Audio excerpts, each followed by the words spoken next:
Hello, welcome back to my channel. As আপোনালোক মই এনেকুৱা জায়গালৈ লৈ আহিছো মানে আপোনালোক মই দেখুৱাই আছো আপোনালোক ধৰিব পাৰিছে নিশ্চয় পিছফালে মোৰ বেকগ্ৰাউণ্ড দেখা পাইছে আপোনালোক মই দেখুৱাই যে থাকিম এই জায়গাখনৰ কি বস্তু দেখাব ইয়াত মই চাই থাকিব আপোনালোকে ভিডিঅ'টি শেষলৈকে চাব এতিয়া আবেলি প্ৰায় 5:30 মান বাজি গ'ল আৰু যেটো আবেলি আহি পালো সেইকাৰণে অলপ ঘৰৰ মনেৰে অলপ ওলাই আহিলো দেখিছে প্ৰথমতে এই স্থানটোত আহি ইয়াৰ মানে চহৰটো চাবৰ কাৰণে অলপ মন গ'ল গতিকে আগুৱাই আহিলো আৰু লাহে লাহে আগুৱাই গৈ আছো ইয়াত ক'ত কি আছে নাজানো ইমান বিশেষ প্ৰথম আহিছো গতিকে অলপ আগুৱাই গৈ থাকো আৰু আপোনালোকক দেখাবৰ কাৰণে চেষ্টা কৰিম ইয়াৰ আগফালে কি আছে কি নাই বাহিৰৰ পৰা দেখিছো ইয়াত তিনিটাকৈ দৌল দেখা পাইছো কি দৌল আছে লাহে লাহে ভিতৰ ফালে যাম আৰু আপোনালোকক দেখাবৰ কাৰণে চেষ্টা কৰিম তাৰ আগতে বাহিৰ সাইডটো চহৰটো চাবৰ কাৰণে বিচাৰিলো আৰু আহি এই দেখিলে এই পুখুৰীটো হ'ল ঐতিহাসিক বৰ পুখুৰী তথা শিৱসাগৰ প্ৰায় 780 বিঘা মাটিৰ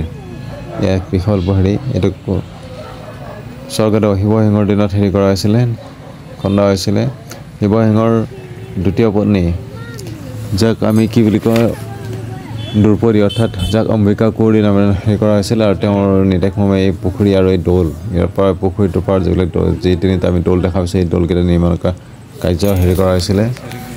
আৰু এই কাৰ্য হেৰি কৰা মানে আৰম্ভ হৈছিল শিৱসিংহৰ স্বৰ্গদেউ শিৱসিংহৰ দিনত এ দেখিছে কিমান বিশাল কিমান ডাঙৰ এটা পুখুৰী আৰু এই ৰাতিৰ ভাগ মানে সন্ধিয়া সময় হৈ গ'ল এতিয়া সন্ধিয়া আপোনালোকক মই দেখুৱাম এই স্থানটো কেনেকুৱা পৰিৱেশ কি আছে গতিকে আপোনালোকে ভিডিঅ'টো চাই থাকক এই দেখিছে সন্ধিয়াৰ আমাৰ কি মনোৰম হেৰি বহুত ভাল লাগিছে হেৰি এতিয়া আপোনালোকক মই দেখুৱাম ৰাতিৰ এই পৰিৱেশ কি এইটো হ'ল শিৱদৌল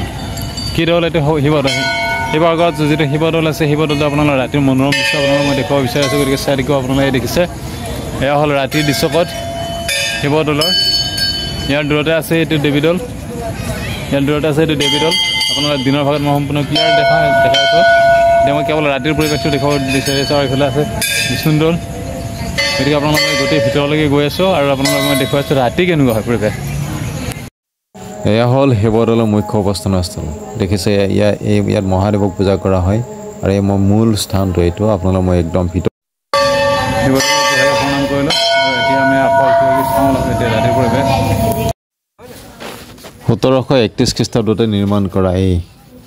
শিৱদৌল দেখিছে আপোনালোকে এই শিৱদৌলৰ কাৰুকাৰ্য চাওক আপোনালোকে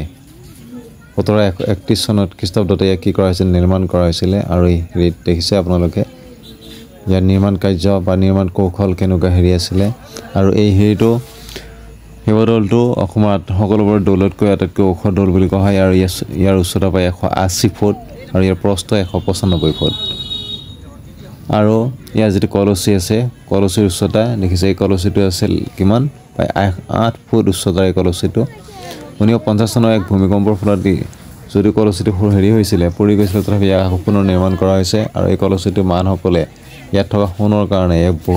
গুলিবদ্ধ মানে গুলিও কৰিছিল তথাপি ইয়াক একো কৰিব পৰা নাছিলে